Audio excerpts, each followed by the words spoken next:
Bismillahirrahmanirrahim. Assalamu alaikum.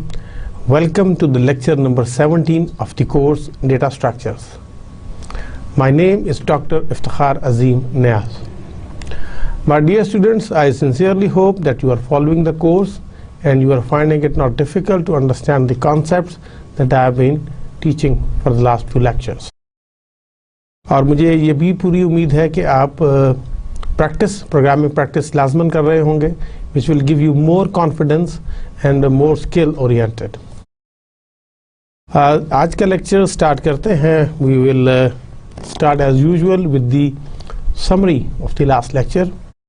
Last lecture में we have discussed the comparison of sorting methods like bubble, selection and insertion sort. जो अभी तक हमने discuss की हैं उनका कंपैरिजन हमने डिस्कस किया था. And we also talk about recursion. तो स्टार्ट करते हैं कि कंपैरिजन ऑफ सॉर्टिंग मेथड्स में. तो जस्ट फॉर द आइडिया के सॉर्टिंग की जो प्री कंडीशन होती है कि you have a sequence of numbers of n such that a1 a2 a3 so on up till an.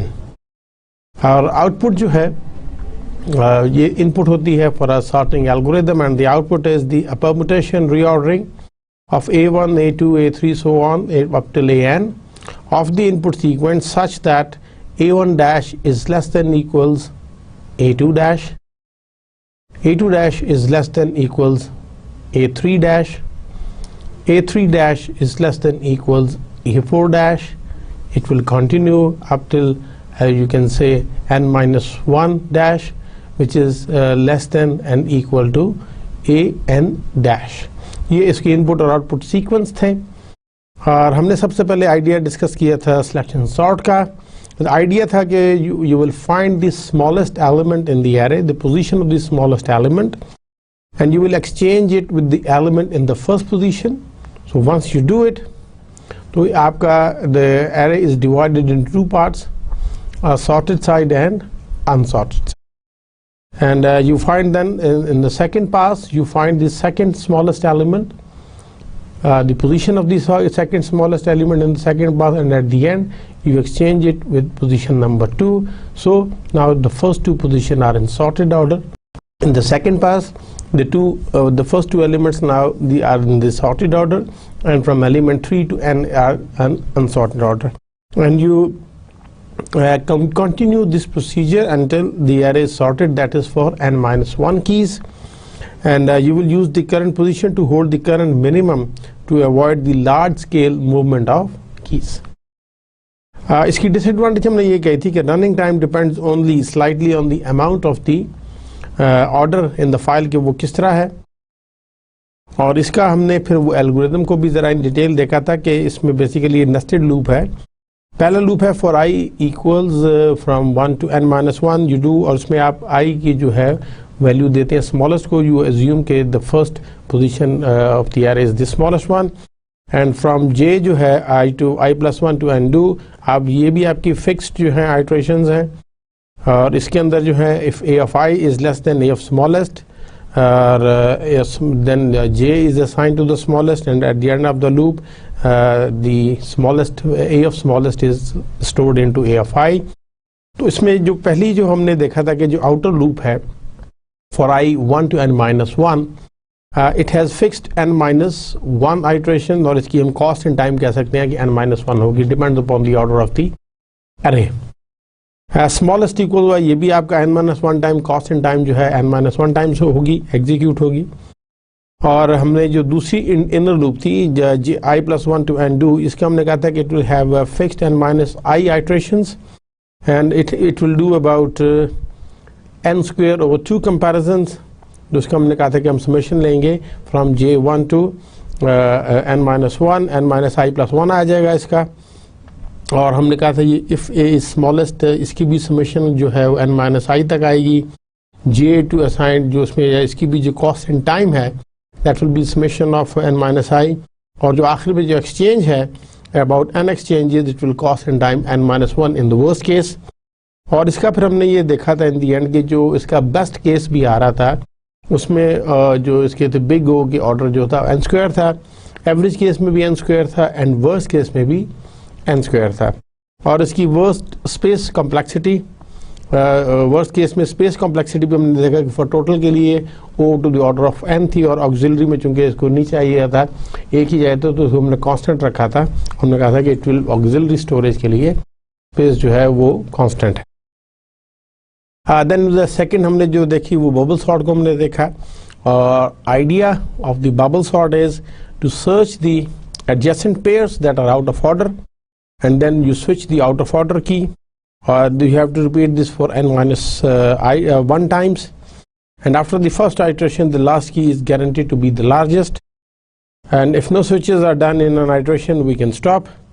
और उसका हमने ये कहा था कि it is easier to implement but slower than insertion sort है, और इसका भी हमने जब वो देखा कि इसका भी बेसिकली ये नेस्टेड लूप में काम करती है। for I 1 to n minus 1 do, for j is I plus 1 to n do.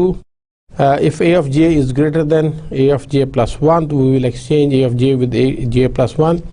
और इसका में मोटा सा एल्गोरिथम यही था। इसमें हमने कहा था कि जो आउटर लूप है it will have a fixed n minus 1 iteration, cost in time n minus 1, और इनर लूप की भी fixed n minus I iterations हैं, about n by n square by 2 comparisons हैं।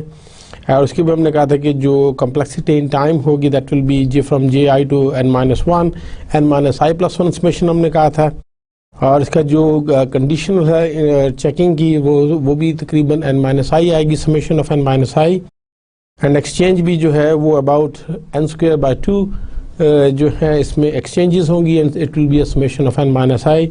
और इसको फिर जब हमने आपको मैथमेटिकली मैंने प्रूव करके बताया था कि जो बेस्ट केस है o to the order of n है, और average case and worst case both are in the order of o of the n square. और इसके हमने वर्स्ट केस स्पेस कॉम्प्लेक्सिटी भी कहा था कि ऑक्सिलरी में जो है वो कांस्टेंट है, that is O to the order of. और जो तीसरी हमने जो डिस्कस की थी sorting technique, that was insertion sort, और उसका हमने कहा था कि very common idea is like when you जो ताश जब आप खेलते हैं तो उसमें जो कार्ड्स आप लेते हैं एक अनसॉर्टेड डेक से जब आप उठाते हैं तो अपने हैंड में जब आप उसको रखते हैं तो आप उसको जो भी नया कार्ड आता है वो उसकी करेक्ट पोजीशन पर आप इंसर्ट करते हैं। आइडिया उसी का है।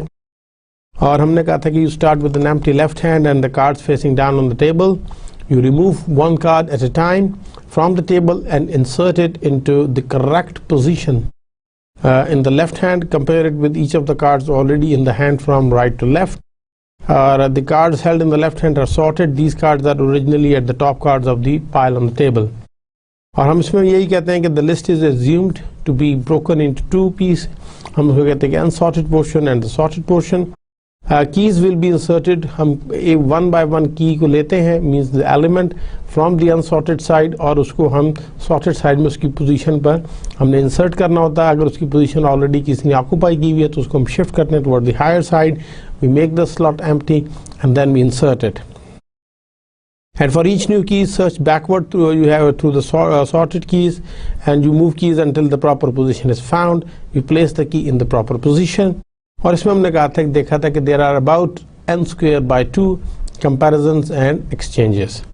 और इसका हमने ये भी कहा था कि दो हमने जो एंड में कैलकुलेशंस में आपको मैंने मैथमेटिकली प्रूफ करके बताया था कि जो बेस्ट केस में इसकी कम्प्लेक्सिटी है that big O to the order of n है, एवरेज केस में b और वर्स्ट केस में बोथ n स्क्वायर है, एंड वर्स्ट केस जो स्पेस कम्प्लेक्सिटी है वो भी हमने कहा था कि कांस्टेंट है, that big O to the order of 1 तो। और उसके बाद फिर हमने थोड़ा सा कंपैरिजन किया था बबल सॉर्ट और सिलेक्शन सॉर्ट का, sorry bubble sort and insertion sort का। तो बबल सॉर्ट इज हमने कहा था कि asymptotically equivalent in running time o n square है to the insertion sort in the worst case, but the two algorithms differ greatly in the number of swaps that is necessary. Experimental results have also shown that insertion sort performs considerably better even on the random list. And for these reasons, many modern algorithms, the textbook, they avoid using the bubble sort algorithm in favor of insertion sort.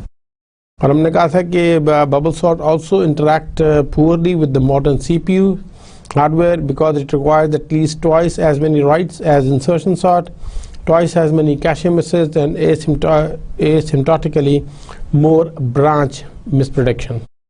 An experiment of sorting the strings in Java shows bubble sort to be roughly 5 times slower than insertion sort and 40% slower than the selection sort.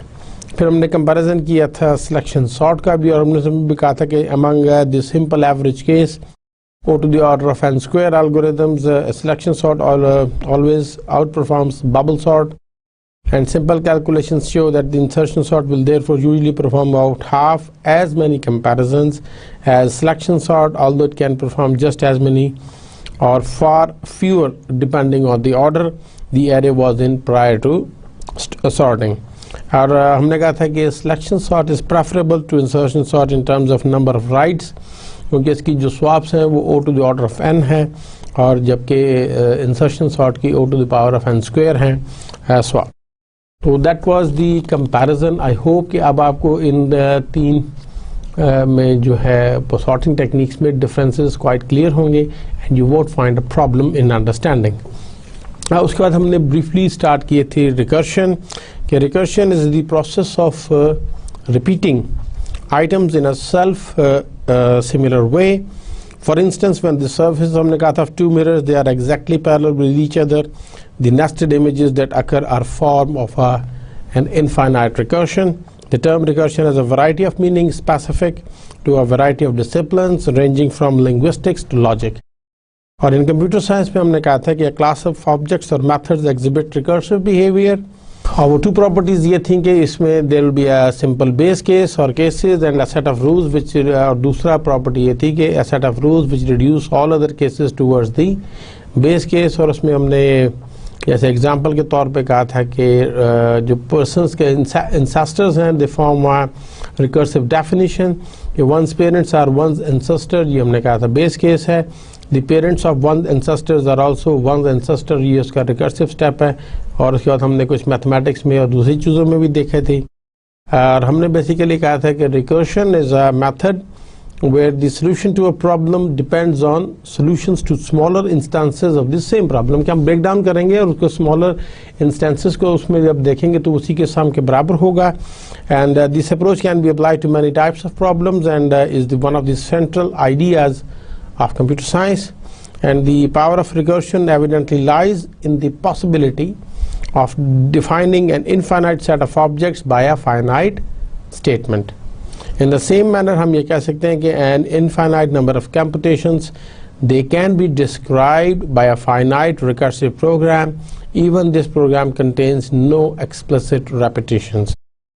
और उसके बाद हमने ये कहा था कि हमने discuss किया था कि functions that calls itself we can only solve a base case.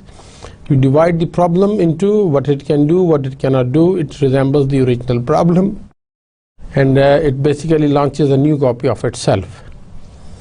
And eventually, जो है basically the base case जो है when gets solved, gets plugged in and works its way up and solves the whole problem. और इसमें हमने थोड़ा सा example भी देखी थी और implementation भी कोड देखा था. But I think ये जो है it requires some more deep discussion. तो आज का भी लेक्चर जो है वो हम रिकर्शन के ऊपर ही बेस करेंगे। तो आज का लेक्चर जो है वो टोटली हम रिकर्शन पर ही बात करेंगे। हम उसको ज़रा रिविजिट करेंगे रिकर्शन को with more examples and implementation. और स्पेशली अब हम इंटरेस्टेड हैं towards the recursive search algorithms. हम लीनियर और सिक्वेंशियल सर्च का भी रिकर्सिव वर्जन देखेंगे, बाइनरी सर्च का रिकर्सिव वर्जन देखेंगे, and we will also talk about how you can use recursion with the link list. Recursion key advantages, disadvantages. We will do a little again comparison with the iteration and analysis of recursion करेंगे about its limitations and overheads और इसकी betterment के लिए, और उसमें हम इसको कैसे effectively इस्तेमाल कर सकते हैं। So these will be our today's objectives. इंशाल्लाह हम कोशिश करेंगे। तो हम again we start what is recursion. Just जैसे आप देखते हैं कि one student can call another student to ask for help with a programming problem, उम्मन आप लोग भी करते होंगे। Functions similarly functions they can also call other functions to do part of the work. जैसे एग्जांपल में है कि आप मेन के अंदर एक फंक्शन कॉल कर रहे हैं या प्रोसीजर कॉल कर रहे हैं शो मेन्यू, एंड उसमें आप एक पैरामीटर पास कर रहे हैं चॉइस, और main's is calling basically this function और बेसिकली हेल्प कर रहा है कि शो मेन्यू फॉर हेल्प।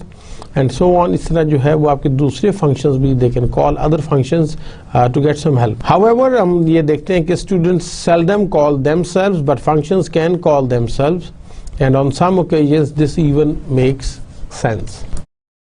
जैसे हैंडशेक प्रॉब्लम है, एग्जांपल लेते हैं कि there are n peoples in a room and if each person shakes hand once with every other persons, तो what is the total number of handshakes?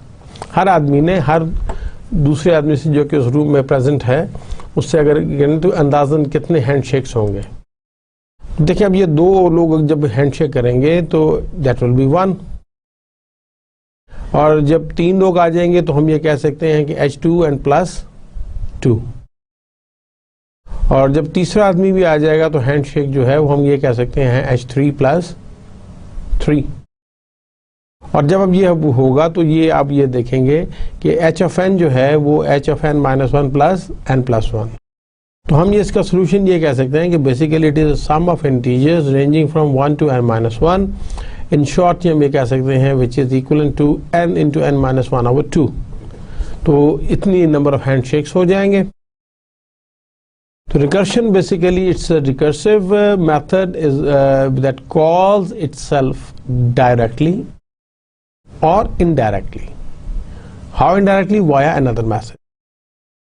It looks like a regular method except that it contains at least one method call to itself. ये आम method की तरह ही होता है, सिर्फ फर्क ये होता है कि one of the statement is to call itself again, and it should also contains at least one base case. Base case basically क्या है? It is a Boolean test that when true stops the method from calling itself and start rounding up. So a base case is basically the instance when there is no further calculations can occur, and the function will stop calling itself and it starts sending back the values. And base cases are contained in the if-else structures, and it also contains a return statement so that the control can be transferred back to the calling program. A recursive solution, it solves a problem by solving a smaller instance of the same problem. Basically हमने कहा था कि it's a divide and conquer approach, which together comes up the name of dynamic programming. It solves this new problem by solving an even smaller instance of the same problem. Eventually क्या होता है? The new problem will be so small that its solution will be either obvious or known, and this solution will lead us to the solution of the original problem. Lead us, it means कि ये उसको call back, return back करेगा, उसको फिर आगे return होगा, and ultimately in the end the problem, the main problem which we have divided is completely now solved. So recursion is more than just a programming technique. It has two other uses in computer science and software engineering, namely it is a way of describing, defining or specifying things. It's a new way. And it is as a way of designing solution to problems, which is divide and conquer. Recursion can be seen as building objects from objects that have set definitions. या आप objects बना रहे हैं from objects जो already exist कर रही हैं and that have set definitions. Recursion can also be seen in the opposite direction as objects that are defined from smaller and smaller parts. Top down भी और bottom up भी. Example लेते हैं हम एक factorial की. Example, in some problems it may be natural to define the problem in terms of the problem itself. So recursion is useful for problems that can be represented by a simpler version of the same problem. जैसे consider करें for the example of the following factorial function. तो 6 factorial we know that is equals to 6 multiplied by 5 multiplied by 4 multiplied by 3 multiplied by 2 multiplied by 1. तो हम 1 से आगे नहीं जाते because 1 is the multiplicative identity. And we can also write, इसको हम लिख सकते हैं कि 6 factorial will be equals to 6 into 5 factorial. ये हम कह सकते हैं कि n factorial is equals to n into n minus 1 factorial. तो in general we can express the factorial function as follows कि n factorial is equals to n into n minus 1 factorial. Is this correct? Well, almost. The factorial function is only defined for positive integers, so we should be a little bit more precise. N factorial will be equals to 1 if n is equals to 1, and if n is larger than 1, then we can say that n factorial is equals n into n minus 1 factorial. इसी की अगर हम definition देखें in the C++ या C language में, तो हम ये कह रहे हैं कि int of fact which is a factorial int num आ रहा है. If num is less than equals 1, we will return 1, else we will return a number into fact of num minus 1. हम इसको रिकर्सिवली कॉल करेंगे with and recursion means that a function calls itself. Assume that you type the number is 3, that is num is equals to 3, तो हम fact of 3 calculate करेंगे. Definition हमारी यही रहेगी, int fact जो पैरामीटर है int num, if num is less than equals 1, we will return 1, else we will return num into fact num of minus 1. So 3 is less than equals 1, तो fact of 3 will be 3 into fact of 2, हम इसको call कर रहे हैं. fact 2 के साथ जब call हुआ तो क्या 2 is less than equals 1, तो नो, तो फिर fact 2 कॉल होगा with 2 into fact of 1. जब fact of 1 आएगा तो हम ये देखेंगे कि 1 is not equals 1. जब ये नहीं yes हो जाएगा तो we will return 1 means the base case. जो fact 2 है, fact 2 is equals 2 into 1 equals 2, so we will return fact 2 और उसकी वैल्यू क्या जाएगी 2. फिर fact 3 जो है उसने कॉल किया हुआ था fact 2 को, तो उसमें जाएगा result, and fact 3 will be equals 3 into 2 which is equals 6, और ये जो वैल्यू है that will be returned to the calling function as fact of 3. and fact हम इस वक्त देखेंगे कि fact 3 has the value 6. And for certain problems such as the factorial function, a recursive solution often leads to short and elegant code. And now we will compare the same factorial, the two versions, the recursive solution and with the iterative solution. तो ये जो है on the right hand side वजह आप देख लें कि in fact जिसमें एक पैरामीटर पास हो रहा है इंट नम, तो हम ये इसमें कंडीशन चेक कर रहे हैं कि if num is less than equals 1 तो we will return 1, else we will return num into fact of num minus 1. और इसी का इक्विवेलेंट जो आइटरेटिव वर्जन है उसमें हम ये देख रहे हैं कि इंट फैक्ट और एक पैरामीटर पास कर रहे हैं विद इंट नम, और हम यहाँ पे एक लोकल प्रोडक्ट ले रहे हैं, लोकल वेरिएबल प्रोडक्ट, और उसमें हम 1 स्टोर कर रहे हैं.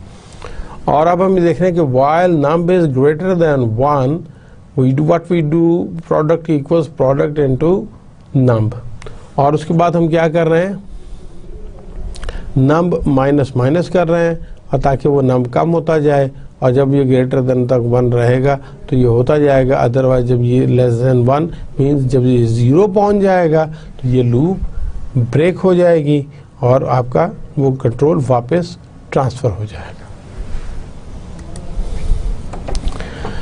First simple incredibly common example is factorial, where n factorial equals n into n minus 1 into n minus 2 into n minus 3 into so on.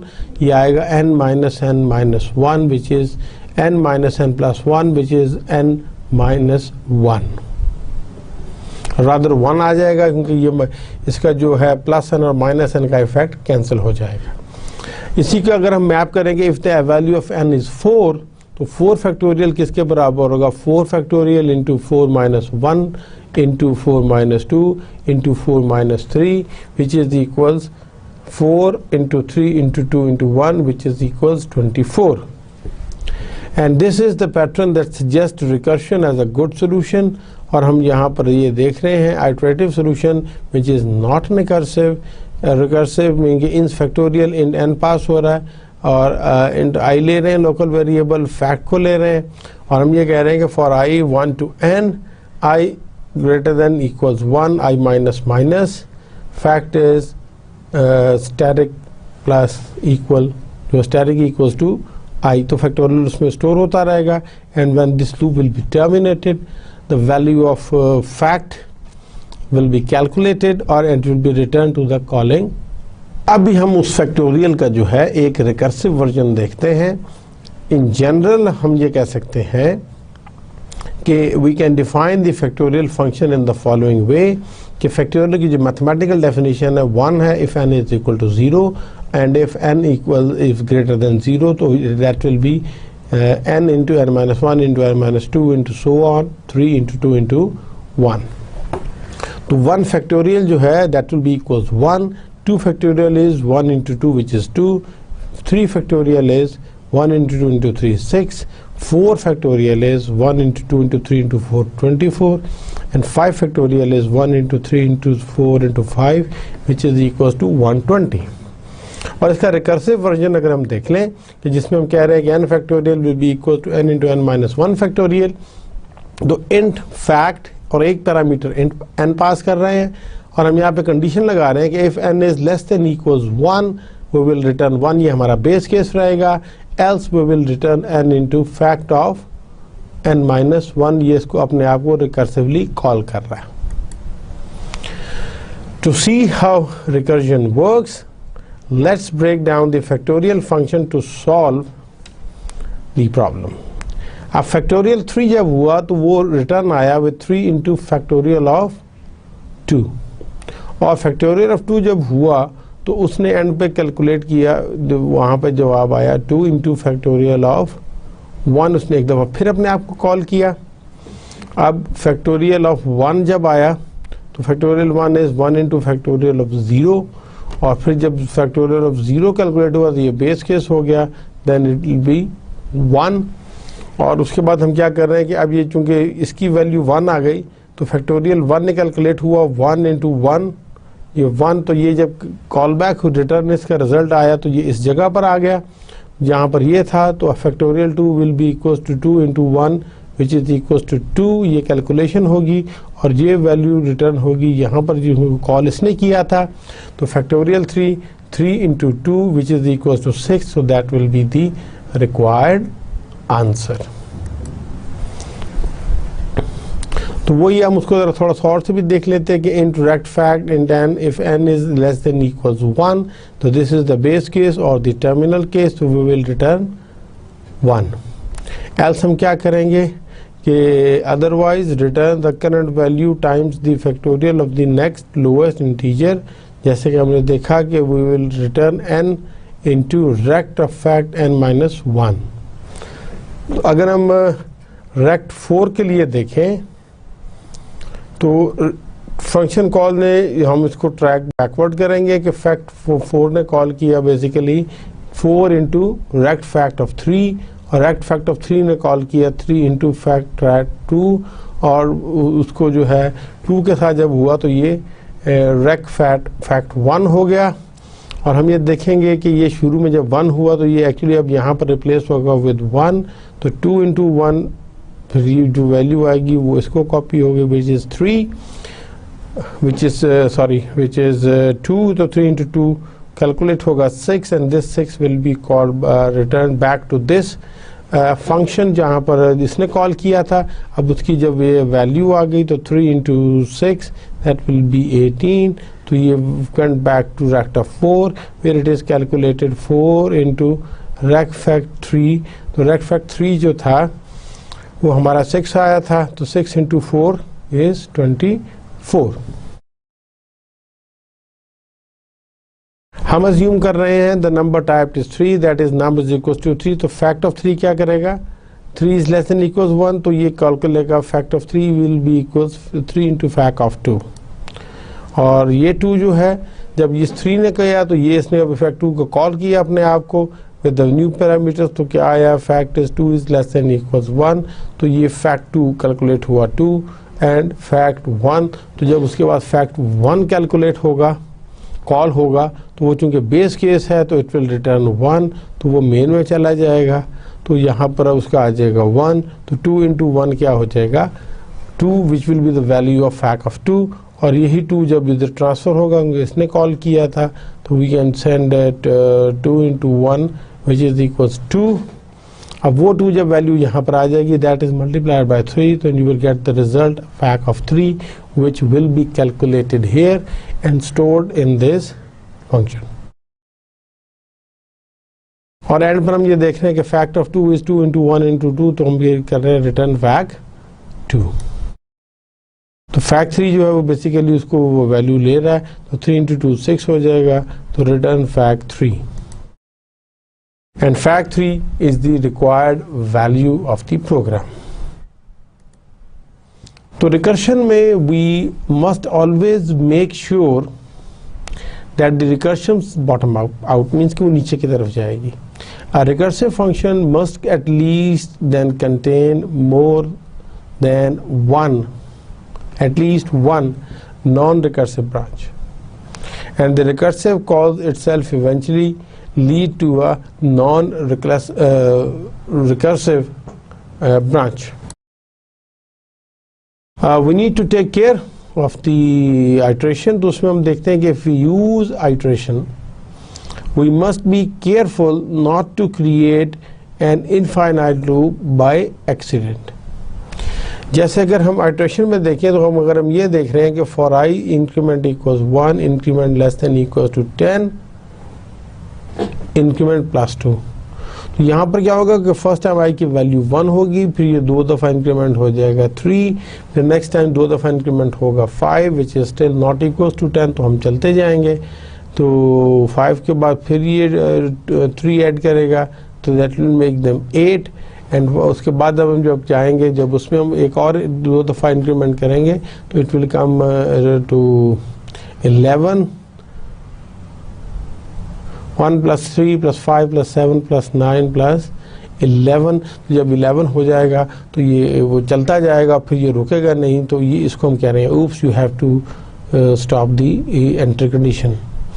और उसका हम ये कह रहे हैं कि int result equal to 0 while result is greater than equal 0, तो ये भी एक उसकी कंडीशन का मसला है कि हम उसकी पोजीशन को या उसकी पोजीशन को प्रॉपरली सेट नहीं कर रहे हैं।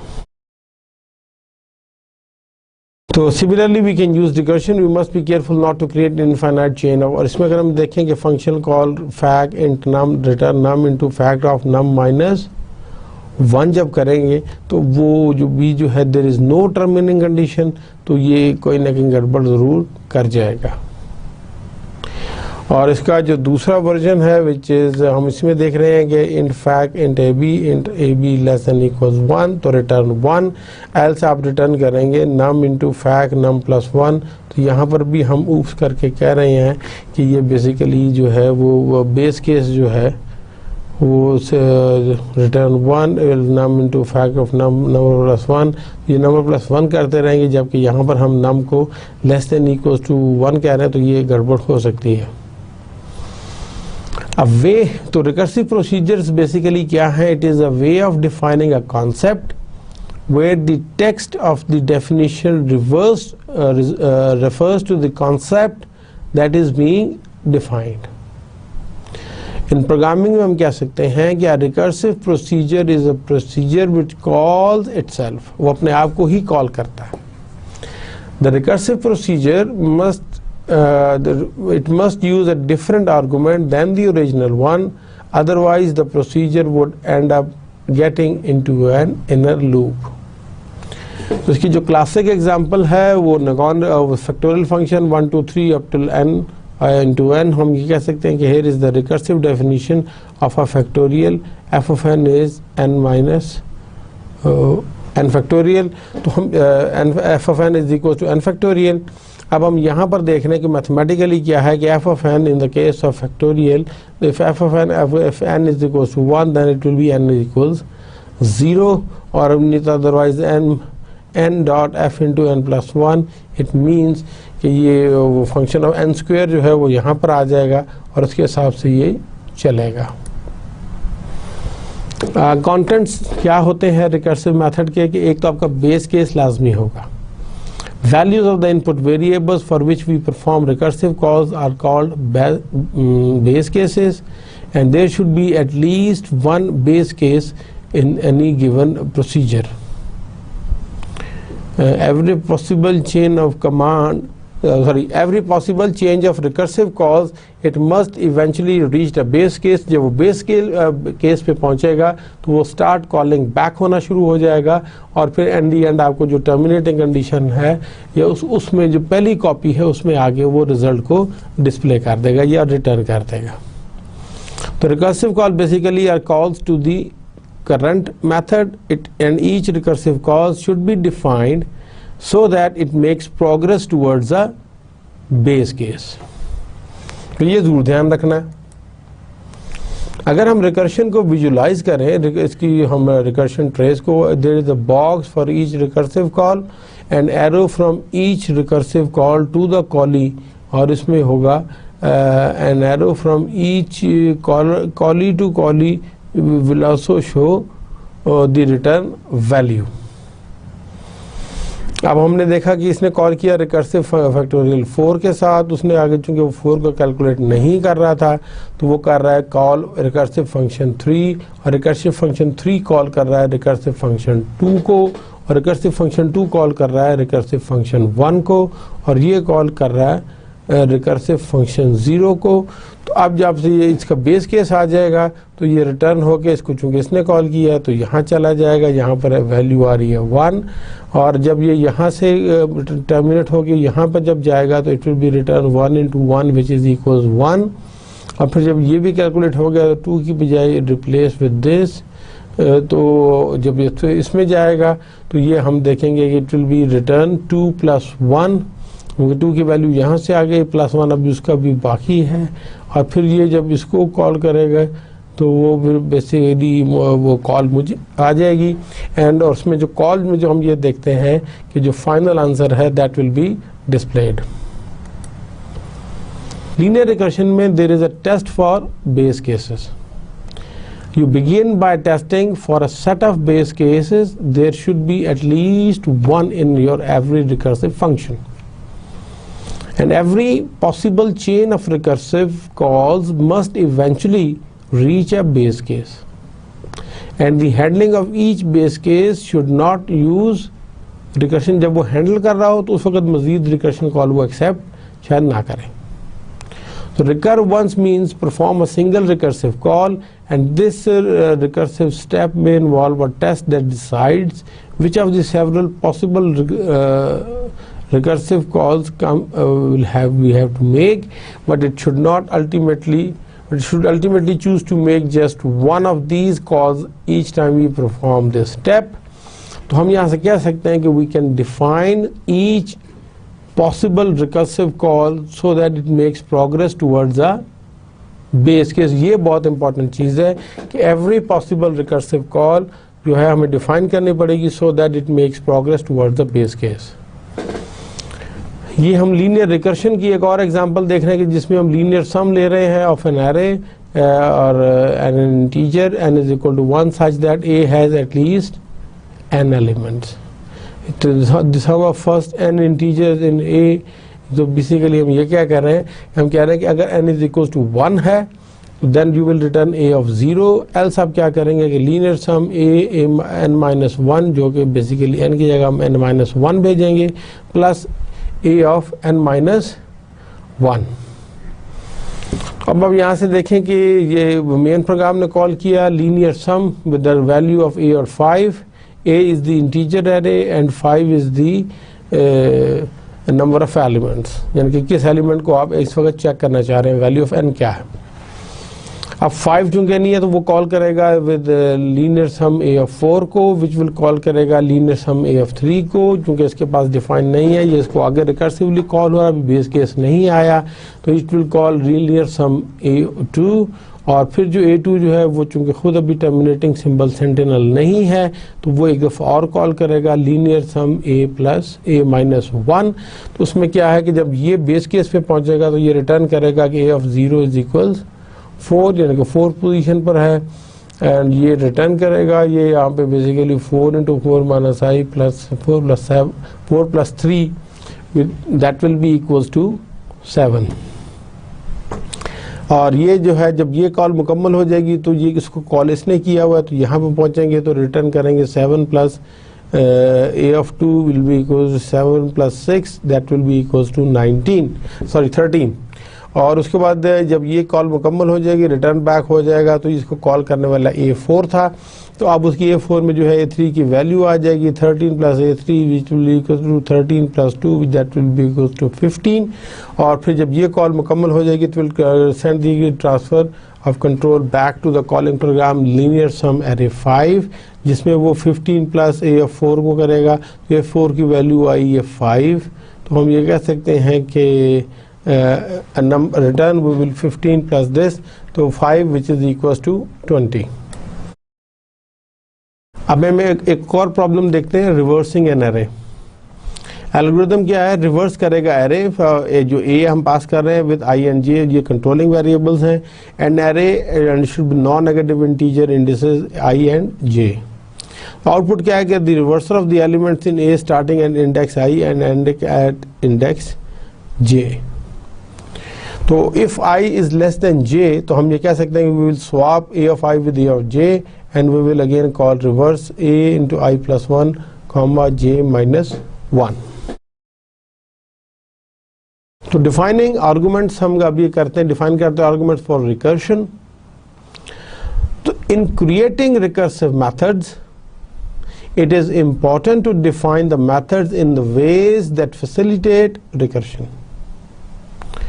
This sometimes require that we should define additional parameters that are passed to the method, कि हम उसके अलावा भी एडिशनल पैरामीटर्स तैयार रखें कि जो हमें बेशक में उसको नहीं भी पास करने। For example we define the array reversal method as reverse array A I J not reverse of array I, और रिवर्स ऑफ एरे ए को हम नहीं करेंगे, हम उसके साथ ए ऑफ आई और जे को भी करेंगे। तो जो कंप्यूटिंग पावर है, the power function p of x of n is always equal to x of n। It can be defined recursively कि अगर p ऑफ x n जो है वो 1 over x dot p x into x minus 1, तो फिर हम ये else के केस में जाएगा। If n will equal to 0 तो p ऑफ x n जो है it will get the value of 1। अगर इससे ज़्यादा है तो it will be called again and again by x into x minus 1, and this leads to a power function that runs in O to the order of n items, and for because we may call in recursive order, so we can do better than this. However, we will see what will happen.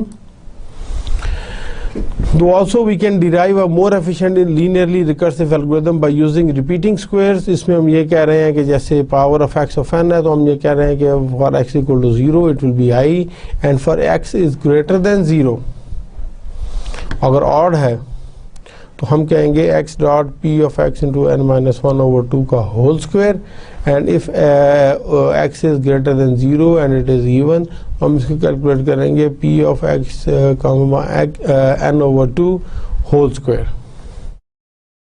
ये जब तक हम example नहीं लेंगे हमें clear नहीं होगा कि जैसे 2 to the power 4 है, ये बराबर है 2 into 4 over 2 into 2 which is equals to 2 into 4 over 2 whole 2, और फिर हम ये बराबर है 2 इंटू 2 स्क्वेयर का square is equal to 4 square, and that will be equal to 16। क्योंकि बेसिकली जब आप ये है ना, ये पावर्स जब भी मल्टीप्लाई होती हैं तो ये एक दूसरे में ऐड हो जाती हैं। जैसे if हम देख रहे हैं कि 2 of 5 जो है उसके लिए 2 1 रखेंगे प्लस 4 of 2 into 2 और 2 into 4 over 2 जो है उसको हम कैलकुलेट कर रहे हैं 2 into 2 square 2 which is equals 2 into 4 square which is equals to 32. तो 2 for 6 के लिए भी हम देख रहे हैं कि we'll call it 2 6 over 2 into square plus which is equals 2 into 6 over 2 whole square which is equals to 23 2 power 3 into 2 which is equals to 8 power 2 which is 64 and 2 power 9 is more difficult. उसमें ये है कि हम उसी तरह call करेंगे 1 is the base case 6 of 2 or 2 into 6 of 2 of 2 and which is equal to 2 into 2 power cube 3 which is equals to 2 into 8 square which is equals to 128. उसको हम जरा उसी फैक्टोरियल वाले मेथड को देखते हैं जरा. ये इनपुट क्या है number x N integer n equal 0 तो वैल्यू x इसकी आउटपुट होगी. अगर n इज इक्वल टू 0 है तो वो विल रिटर्न 1. अगर if n is odd then y is equal to power of x comma n minus 1 over 2 और हम रिटर्न करेंगे x dot y into y. अगर ये ऑड नहीं है इवन है तो हम क्या करेंगे y is equal to power x of n minus 2 which will return जो है वो y कर लेगा आफ्टर द लूप. तो हम ये देख रहे हैं कि each time we make a recursive call we have halves the values of n and hence we can make l log of n recursive calls. This is the method runs in log big O log n times. It is important that we used a variable twice here rather than calling the method twice.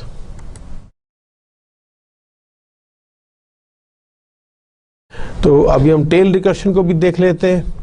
The tail recursion occurs when a linearly recursive method makes its recursive call as its last step. The array reversal method जो है वो इसकी एक example है. Such methods can be easily converted to non-recursive method which saves on some resources. Example हम क्या है कि iterate reverse array A I J. Output क्या होगी an array A and the non negative integer indices I and J. Output क्या है the reversal of the elements in A starting at index I and ending at index J. तो while I is less than j we will do what we'll do we'll swap I and j. हम ये करेंगे j will be equal to j plus 1 and I equals I plus 1 and j will be equals to j minus 1 and this will do the tail recursion. एक और example है कि how many pairs of rabbits they can be produced from a single pair in a year's time. अब इसमें assumption क्या है कि each pair of rabbit produces a new pair of offspring every month and each new parent becomes fertile at the age of 1 month and none of the rabbit babies they die in none of the rabbit that dies in that year. Each pair of rabbit it produces a new pair every month. Each new pair becomes fertile at the age of 1 month. Means after 1 month they can be fertile and they can produce more rabbits and none of the rabbit dies in that year. So example like after 1 month there will be 2 pair of rabbits. After 2 months there will be 3 and after 3 months there will be 5. Since the following month the original pair and the poor born during their first month will produce a new pair and this will be 5 in all. यानी कि आप ये देखेंगे कि पहले एक था फिर एक से ये 2 हुए और इसके 1 महीने बाद जो है फिर उसके वो ये हुआ फिर वो जब वहाँ शिफ्ट हो गए तो 1 साल बाद ये हो गया 1 माह बाद और यहाँ पर देखें ये बढ़ती जा रही हैं. तो लियोनार्डो पिसानो जो कि लियोनार्डो फिबोनाची जो है which is Leonardo son of Bonaco. It proposed a sequence जिसको फिबोनाची सीक्वेंस. This फिबोनाची जो है उन्होंने प्रोड्यूस की थी in the book of Abacus in the 12th century and the Fibonacci numbers are believed to model nature to a certain extent, such as Kepler's observation of leaves and flowers in 1611. तो अगर हम direct computation method देखें तो Fibonacci जो है वो basically क्या है कि दो जो प्रीवियस एलिमेंट्स होते हैं उनका सम इज द नेक्स्ट टर्म। तो पहली दो टर्म 0 और 1 है, इसके बाद जो थर्ड टर्म है which is the sum of these two, 0 + 1 is 1, 1 + 1 is 2, 2 + 1 is 3, 3 + 2 is 5, 5 + 3 is 8, 8 + 5 is 13, 13 + 8 is 21, 21 + 13 will be 34, 34 + 21 will be 55 and it's go on. तो इसमें जो है each term of Fibonacci is the sum of the preceding two. तो इसका जो formula बनता है f of n, that will be equals to 1 over 5 under root which is multiplied by 1 + 5 under root over 2 whole power n minus 1 minus 5 under root over 2 whole power n. तो recursive definition जो बनती है f of 0 is 0, f of 1 is 1 and f of number equals to f of number minus 1 plus f of number minus 2. तो यहाँ पर हम एक programme देख रहे हैं फिबोनाची नंबर्स का आईओ स्ट्रीम, और यहाँ पे हम कर रहे हैं रिकर्सिव फंक्शन डिफाइन कर रहे हैं फिब का with number. If number equal to 0 we will return 0 and if the number is 1 we will return 1 and if the number is greater than 0 or 1 तो हम यहाँ पे कर रहे हैं कि return fib number -1 plus fib number -2। ये इसका ड्राइवर फंक्शन हमने लिखा है कि एक हम local in number how many factorial number do you want to see, तो यहाँ पर आप इनपुट ले लें इन नंबर में and Fibonacci nums up to जिस नंबर आपने एंटर की है आर, आपने बेसिकली लूप लगाई है for count is equal to 0, count is less than in underscore number count plus plus. तो ये आप इसमें कर सकते हैं कि सी आउट फिब जो है count that will be less than equals, और उसके बाद जो है वो स्पेस दे रहे हैं एंड देन क्लोजिंग। बेसिकली यहाँ पर हम आउटपुट कर रहे हैं for all the Fibonacci numbers. तो हम उसी को देखते हैं कि ये जो पहला है फैक्टोरियल में, तो this if statement breaks the recursion, और यहाँ पर जो फैक्टोरियल जो है वो बेसिकली जो है this puts the current execution of factorial on hold and starts a new one, and when factorial x - 1 returns its result is implemented by x। तो हम मैथमेटिकली कह रहे हैं कि x factorial equals to x into x - 1 factorial. Fibonacci को ये है कि फिबोनाची n जो है वो n-1 plus Fibonacci of n-2, Fibonacci of n-2 plus Fibonacci of n-3 and so on. इसका ये बाइनरी ट्री बनता जाएगा and it will keep on going. तो जब वो एग्जीक्यूशन आ जाएगी बेस केस पे तो ये 0 0 इसको रिटर्न हो जाएंगे, और ये +0 1 जो है वो फिब ऑफ 3 को रिटर्न हो जाएंगे and 1 + 0 will be added to fib of 2 जो जिसको कि फिब ऑफ 4 ने कॉल किया था, एंड फिर जब ये होगा तो ये बेसिकली अल्टीमेटली कॉल हो जाएगा। तो जब फिब इज इक्वल टू 4 है तो 4 = 0 नो, तो 4 = 1 नो, तो जो क्या होगा कि फिब कॉल करेगा fib 3 into fib of 2, fib of 3 पहले हो जाएगा, 3 ≠ 0 नो, 3 = 1 नो, तो फिर आप उसको ये फिर कॉल करेगा with fib 3 = fib 2 and plus fib 1।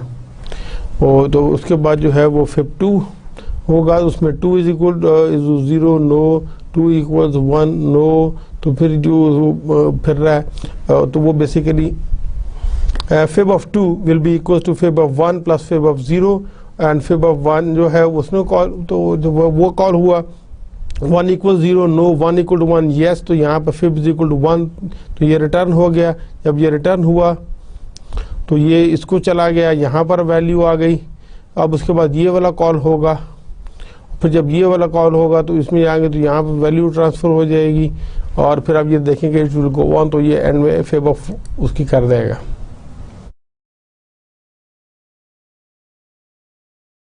ये हमने देखा कि ये वो 4 केसेस में ही हुआ, और यहाँ से ये वैल्यू रिटर्न होना शुरू हो गई। तो फिब ऑफ 4 0 है, 1 है नहीं है, तो इसको कॉल कर रहा है, रिटर्न 1 कर रहा है, और यहाँ पर हम देखेंगे कि फेब ऑफ 0 जो है वो 0 इज इक्वल टू 0, यस, तो फेब ऑफ 0 जो है वो उससे भी रिटर्न हो जाएगा। एंड इसको कमिंग अप बैक, क्योंकि जब इसको कॉल किया तो ये तो कॉल हो गया, फेब 0 कॉल हुआ, तो इस यहाँ से रिटर्न हो गया अब Feb of 0।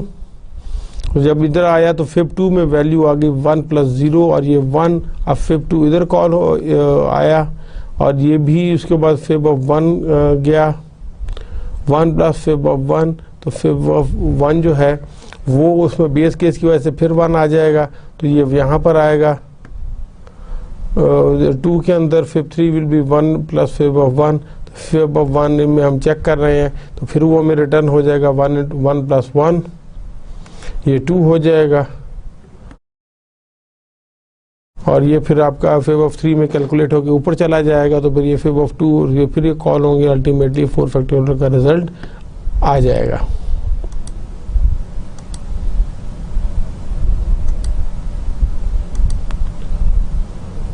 I hope you understand the concept of the trace of this Fibonacci number.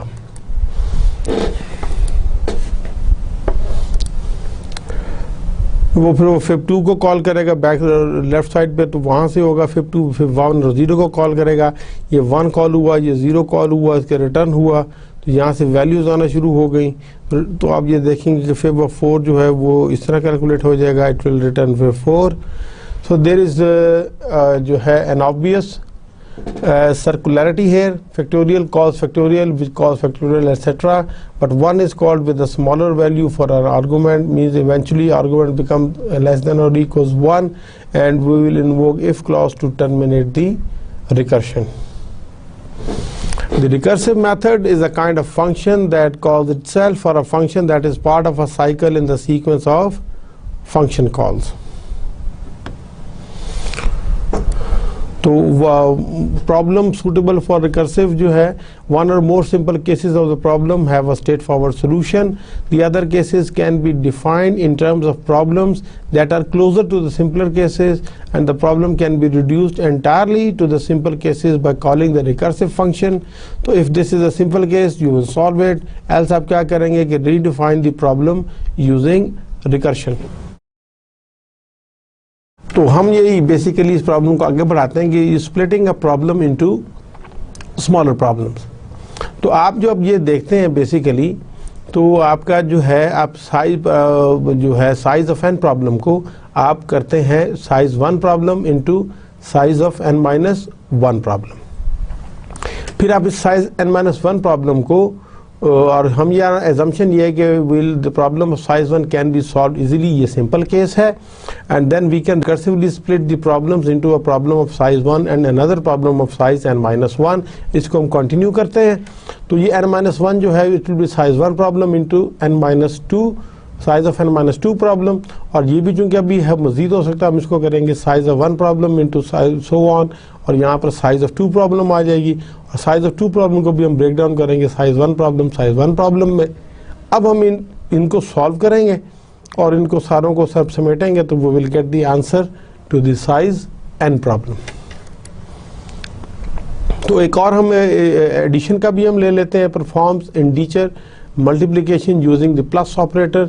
इसमें जो है वो कि जो प्री टेस्ट है, मींस जो प्री कंडीशन क्या है कि m and n are defined and n is greater than 0, और पोस्ट क्या है कि it returns m into n, और int multiply int m and 2 parameters हैं, और हम एक लोकल वेरिएबल ले रहे हैं आंसर के लिए, और हम ये कह रहे हैं कि if n is equal to 1 तो then m will be the answer, that is the simplest case. The simpler case is m into 1 is equal to 1, और एल्स क्या है कि हम आंसर में क्या करेंगे m plus multiply m into n-1, ये आपका रिकर्सिव स्टेप है। The recursive step uses the following equation कि m of m into n equals to m into n-1। तो जब इसको हम करेंगे और एंड में आएंगे तो ये विल रिटर्न आंसर, तो ये आंसर रिटर्न कर देगा। या तो जब हम स्मॉलर इसको स्प्लिट करते जाएंगे तो एक खास वक्त आएगा जब ये साइज 1 प्रॉब्लम पे पहुंचेगा तो ये 1 हमें रिटर्न करेगा। जब वो यहाँ पर आना शुरू होगी values, we will keep on adding and we will get back the result. Trace देख लेते हैं कि वो मल्टीप्लाई 6 और 3, जिसका जवाब हमें मालूम है कि 18 है। हम क्या करेंगे कि m is 6, n is 3, तो 3 equals 1, तो ये फॉल्स हो गया, तो हम इसको कॉल करेंगे। Answer is 6 plus multiply 6 of 2। अब 6 of 2 भी हमारे पास ये रिकर्सिव स्टेप है, हमें नहीं पता, ये फिर कॉल होगा। अब m is 6, n is 2, क्या 2 1 के बराबर है, तो ये फॉल्स हो जाएगा। तो आंसर इज 6 प्लस मल्टीप्लाई 6, 1, और ये फिर इधर आ जाएगा। जब इस टाइम कॉल होगा तो m is 6, n is 1, क्या 1 equals 1, तो ये 2 हो जाएगा। तो आंसर इज 6, तो ये 6 यहाँ से रिटर्न होगा। अब 6 जब रिटर्न हो गया यहाँ पर आया तो 6 प्लस 6 क्या हो गया 12, तो आंसर इज 12, तो ये यहाँ से रिटर्न हुआ। जब यहाँ रिटर्न हुआ तो इसने इसकी बेसिकली कॉल थी, तो ये यहाँ पर 12 आ गया, तो आंसर इज 6 प्लस 12, तो रिटर्न आंसर इज 18। तो ये जब जिसने कॉल किया था तो वहाँ पर रिजल्ट ट्रांसफ़र हो जाएगा 18 का। So terminating condition is very much important. The recursive functions always contains one or more terminating conditions. A condition when a recursive function is processing a simple case instead of processing a recursion. तो ये आपकी terminating condition है, इसको हम base case भी कहते हैं। And without the terminating condition, the recursive function may run forever. For example, in the previous multiply function, if the statement n equals 1 is the missing हो जाए तो बेसिकली वो हमारी टर्मिनेटिंग कंडीशन है। अगर वो मिस हो गई तो ये बहुत ज़्यादा गड़बड़ हो जाएगी। To count a character in a string, we can count the number of occurrences of a given character in a string. For example, the number of s in Mississippi is 4, तो count the number of occurrences of characters ch in, तो उसमें हम क्या करना है कि int count करना है, कैरेक्टर का भेज रहे हैं ch और एक कॉन्स्ट कैरेक्टर स्ट्रिंग भेज रहे हैं, आंसर s। हम ये कह रहे हैं कि क्या अगर इस str 0 अगर /0 है तो आंसर इज 0, एल्स क्या होगा, if character equal to str 0 means first character must be counted. तो हम ये कह रहे हैं कि answer is equal to 1 plus count ch str 1, else हम क्या कर रहे हैं कि काउंट करें first character is not counted, तो उस केस में फिर ये यहाँ से शुरू हो जाएगा। तो यहाँ से ये आपकी टर्मिनेटिंग कंडीशन है, तो ये आप करेंगे तो ये नंबर ऑफ occurrences जो है वो आपको बता देगा। The recursive concept can also be used to reverse an input string. It can also be done without recursion. तो हमने वैसे ये यहाँ पर लिया है void reverse input words। तो यहाँ पर हमने एक लोकल वेरिएबल लिया है word साइज का। If n is less than equals to 1, simple case है, just one word to get and print, तो हम scanf करेंगे word और printf कर देंगे उस word को। else हम क्या करेंगे, get this word reverse order, वो हम word लेंगे, उसको reverse input words के अंदर डालेंगे और हम उसको print कर देंगे। The scanned word will not be printed until the recursion finishes. The first scanned word is last printed. तो उसमें हम 3 के साथ अगर हम कर रहे हैं, any 3 word is undefined, 3 is less than equals 1 false, scans bit into the word, आप उसको करें display bits return, ये बेसिकली फिर कॉल हो गया। 9 is 2 word is undefined is false, and आपने कहा scan into word, वो आपने डाल दिया, और जब 1 is undefined 1 is less than equals 1 is true, तो scans byte into word, display bytes, return करेगा display and bits। अब ये बेसिकली हमने एंटर किया bits and bytes, मगर उसने हमें डिस्प्ले क्या किया bytes and bits। Note that the recursive function is just an alternative solution to a problem. You can always solve the problem without recursion. हम बेसिकली ये देखते हैं कि how C language maintains the recursive step. The C keeps track of the values of the variables by the stack data structure. Recall that stack is a data structure where the last item added is the first item processed. तो there are 2 operations होते हैं, push and pop। अभी हम इंशाल्लाह अगले lectures में इसको detail में पढ़ेंगे कि अगर जैसे ये पॉप करेंगे तो ये A निकल जाएगा, B C रह जाएगा, अगर हम पुश D करेंगे तो ये D ऊपर आ जाएगा, तो ये टॉप ऑफ द स्टैक जो है वो आपको लेटेस्ट का वो देता रहेगा। तो each time a function is called, the execution state of the caller function, for example parameters, local variables and memory address, they are pushed onto the stack. And when the execution of the call function is finished, the execution can be restored by popping up the execution state from the stack, and this is sufficient to maintain the execution of the recursive function. So execution state of each recursive steps are stored and kept in order in the stack. So basically when a set of code calls a method, some interesting thing happens. A method call generates an activation record. जो stack में जाती है उसको हम activation record कहते हैं. The activation record is placed on the runtime stack. Activation record will store the following information about the method. Means procedure, ये function. Local variables जितने उस मेथड में डिफाइंड है, पैरामीटर पास जो है वो उसमें होंगे. Values return to the calling code if the method is not a void type, and the location in the calling code of the instruction to execute after returning from the called method. तो ये तमाम चीज़ें activation record का हिस्सा होती हैं. तो stack is open at one end to the top of the only. You can push entry onto the top or the pop the top entry out of the stack. You cannot address or add extract entry in the middle of the stack. हमेशा top से ही करते हैं. Push करेंगे तो उसके अंदर चला जाएगा, पॉप करेंगे तो वो बाहर निकल आएगा. तो इसमें हम देखते हैं recursive function is not as easy to trace and to debug. If there are hundreds of recursive steps, it is not useful to set the breaking point or to trace step by step. A naive but useful approach is inserting printing statements and then watching the output to trace the recursive. तो आप इसमें क्या करें कि printf करें, enter multiply with m this and m this mn, और वही इसमें सिंपल केस है, आपको खुद ही पता लगता रहेगा. तो जनरली स्पीकिंग हम recursive GCD फंक्शन लिखते हैं. If the algorithm of a problem is defined recursively in itself, we would tend to use the recursive function. For example, the greatest common divisor GCD of the two integers m and n can be defined recursively. वो क्या है कि GCD m of n is n if n divides n m evenly, and GCD m of n is GCD n into the remainder of m divided by n otherwise. तो हम यहाँ पर उसी तरह ले रहे हैं कि if m% n equals 0 तो आंसर इज n.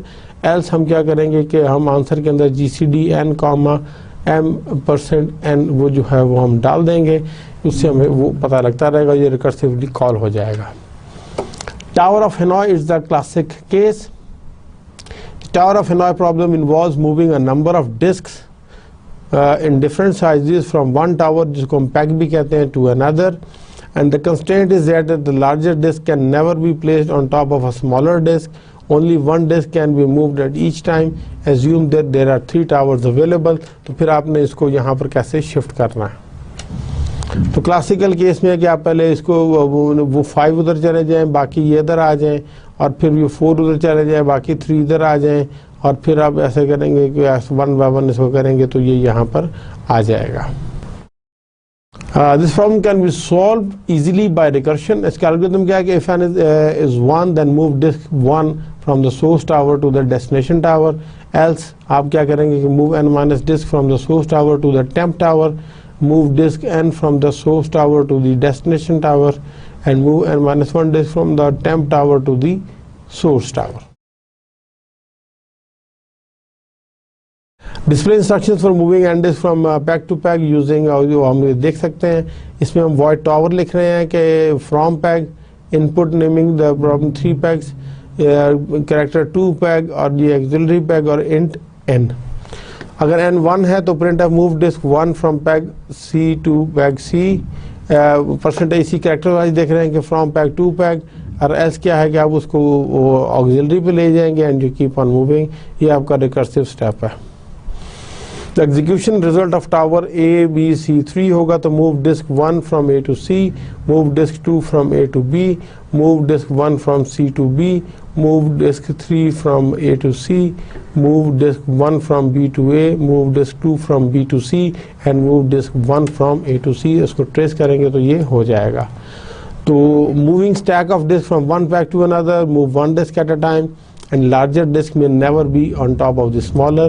तो हम इसको अगर एक बड़े प्रोग्राम के अंदर देखें तो वो हम यहाँ पर 132 के जरिए यही चीज़ काम करने लगे हैं कि प्रीसेट क्या है कि n is greater than 0, A, B, C represent some order of the distinct integers 1, 2, 3, और पोस्ट कंडीशन क्या है कि the function displays the individual move necessary to move N disk from needle to A to needle C using needle B as a temporary storage media. तो हम move कर रहे हैं int disk int A, C, and B. If disk is greater than 0 तो हम move करेंगे disc 1 A, C, B के साथ. हम इसी को कॉल कर रहे हैं और उसके बाद हम मूव इसको विद करेंगे B, A, C के साथ if disk is greater than 0. तो द फंक्शन मेन जो है it gets the number of disk and invokes the function move. The function move is where the action is done and first move और जो है all one by one disk to temporary peg. Now move the remaining disk to the destination pab. Finally move disk from the temporary to the destination pab. Note that move calls itself twice but with one fewer disks each time.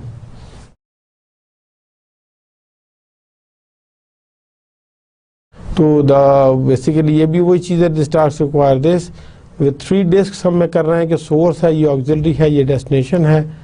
अगर हम इसमें देखें तो moving 2 disk to another to needle, तो आप ये देखेंगे कि एक B पे जाएगी ये, और आफ्टर स्टेप 1 ये मिडल पे चली गई ऑक्सिलरी पे. उसके बाद आपने A से डाला यहाँ पर और फिर आपने इसको डाला इसके ऊपर.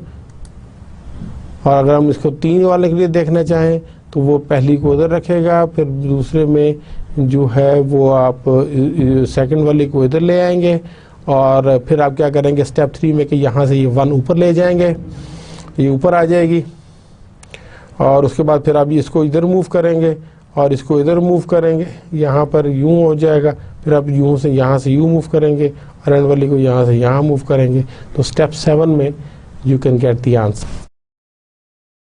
वही टावर अगर हम मिलाएगी, अगर हम आगे थोड़ा सा देखें तो टावर 3 ACB आस्ते चला, फिर टावर 2 ACB और ये BCA चला जाएगा.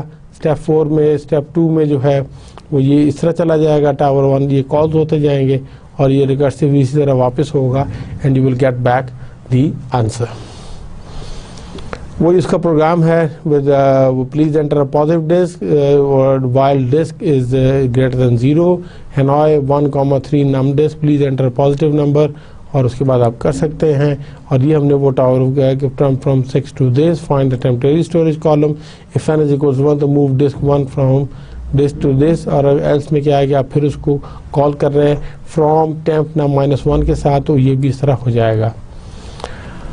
यहाँ तक हमने खासी एग्जांपल्स देख ली. तो नाउ विल डिस्कस कि हम लीनियर सर्च और बाइनरी सर्च को भी हम आज देखते हैं कि उनका भी रिकर्सिव वर्जन है. ये अगर आपको याद हो तो मैंने कुछ लेक्चर्स पहले लीनियर सर्च में आइटरेटिव का वर्जन दिया था कि int found is equal to 0, int position is -1, int index is 0.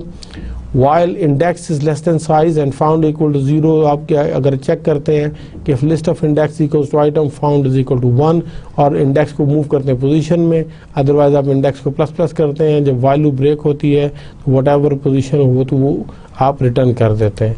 तो इसका जो described as the recursive algorithm क्या हो सकता है कि लीनियर सर्च लाइज की if the list is empty then return nothing else. If the first item of the list has the desired value, return its location.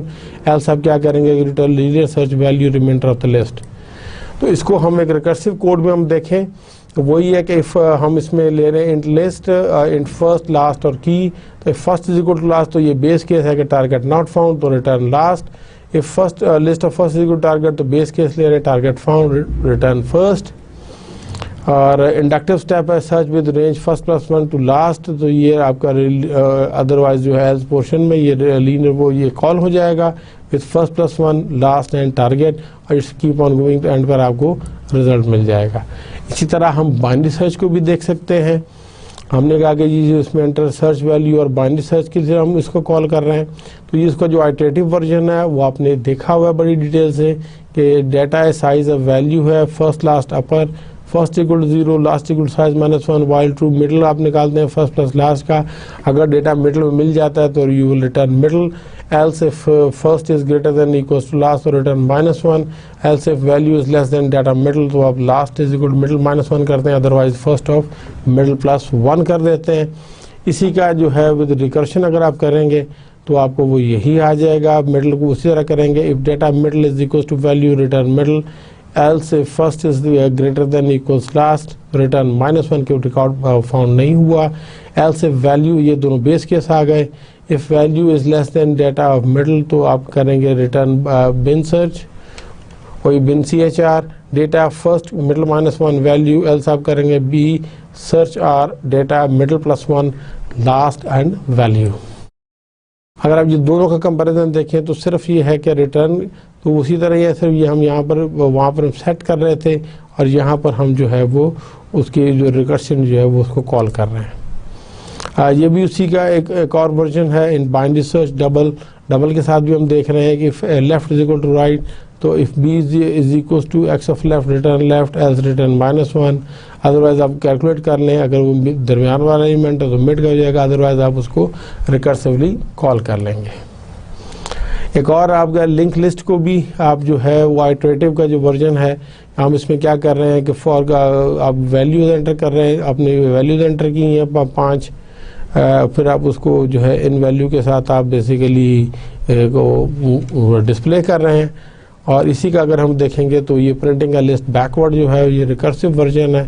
Void rec print back list node bool end of line equals end of list is false. If n not equals to null तो आप इसको recursively call करेंगे, and end of next को, otherwise आप end of list को कर देंगे true, ये बेस केस है। If not end of list तो आप ये करेंगे, और वो अगर है तो ये उसको basically on the way down तो इसमें ये फॉल्स होता जाएगा, ये इस तरह चलता जाएगा। ऑन द वे आप जो आप ये देखेंगे तो ये सारा कुछ प्रिंट हो जाएगा। तो रिकर्शन के बारे में हम आप कुछ फाइनल कमेंट्स कह सकते हैं कि recursion is never necessary. Anything that can be done recursively can be done iteratively. Recursive solution may seem more logical. For example, printing the list, the iterative solution given is very awkward and does not model the human way of doing the problem if given a list. The recursive solution did not use any nested loops while the iterative solution did. However, the recursive solution made many more function calls which add a lot of overhead. Recursion is not an efficiency tool. Use it with when it helps the logical flow of your program. Otherwise आप इसको use ना करें। इसके pros क्या है कि recursion में logic clear, often more compact code and often easier to modify, and it allows for complete analysis of runtime performance. इसकी जो disadvantages में इसकी overhead costs आ जाती हैं। Why we not often used by programmers with ordinary skill in some areas, but some problems are too hard to solve without recursion. Most notably, compiler में आपको इस्तेमाल करनी पड़ती है, tower of Hanoi problem है, and most problems involving linked list and trees we will see later in the course. अगर हम इसको iteration के साथ compare करें to use simple recursive problems, some simple recursive problems can be unwound into loops, but code becomes less compact, hard to follow. And hard problems cannot easily be expressed in the non-recursive code, जैसे Tower of Hanoi, robots or avatars that learn and advanced games, तो वहाँ पर recursion लाजमी हो जाती है। Recursion is so important that all modern computer architectures they specifically support it. Stack registered instructions for manipulating the stack. Most modern programming language allow it, but not for Fortran, not COBOL, वो नहीं करते थे। But from my own experience, programming languages and environment that do not support recursion, they are usually not rich enough to support a diverse portfolio of program. That is a wide variety of applications in many different disciplines. Limitation की हम बात करते हैं। While it makes it easier to write simple and elegant programs, it also makes it easier to write inefficient ones. When we use recursion to solve problems, we are interested exclusively with correctness and not at all with efficiency. Consequently, our simple, elegant, recursive algorithms may be inherently inefficient. ये बहुत important है. And by using recursion, you can often write simple and short implementations of your solution. However, just because an algorithm can be implemented in a recursive manner doesn't mean it should be implemented in a recursive manner. आप उसको iterative में भी कर सकते हैं. Recursive solutions may involve extensive overhead because they use calls. When a call is made, it takes time to build a stack frame and push it onto the system stack. Conversely, when a return is executed, the stack frame must be popped from the stack and local variables reset to their previous values. This also takes time. In general, recursive algorithms run slower than their iterative common counterparts, and also every time we make a call, we must use some of the memory resources to make room for the stack frame. तो space के हवाले से भी हम देखें तो every invocation of a function call may require space for parameters, local variables and for an indication of where to return and for the when the function is finished. तो typically this space जिसको allocation record हम कहते हैं is allocated on the stack and is released automatically when the function returns.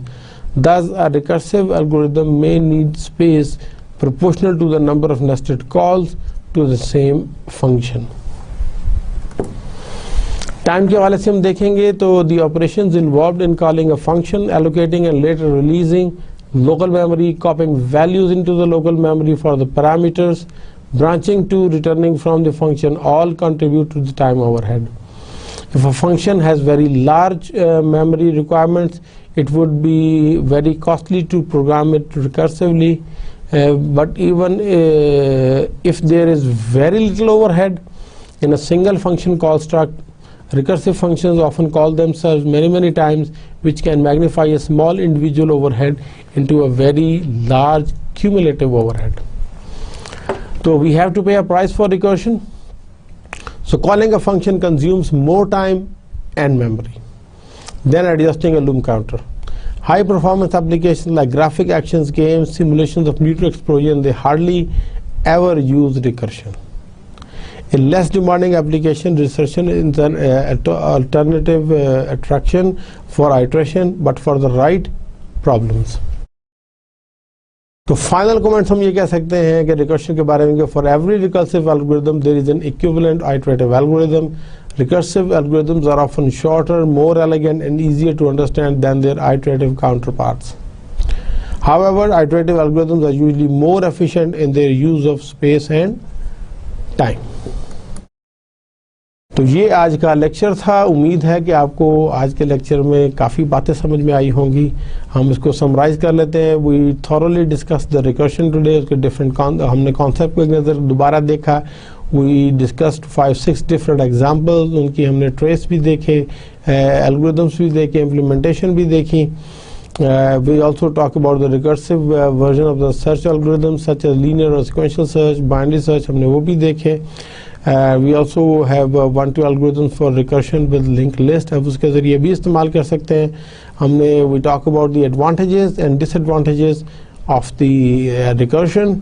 और हमने इसको comparison भी किया आइट्रेशन में. And in the end we have a detailed analysis of recursion with respect to its space and time complexity.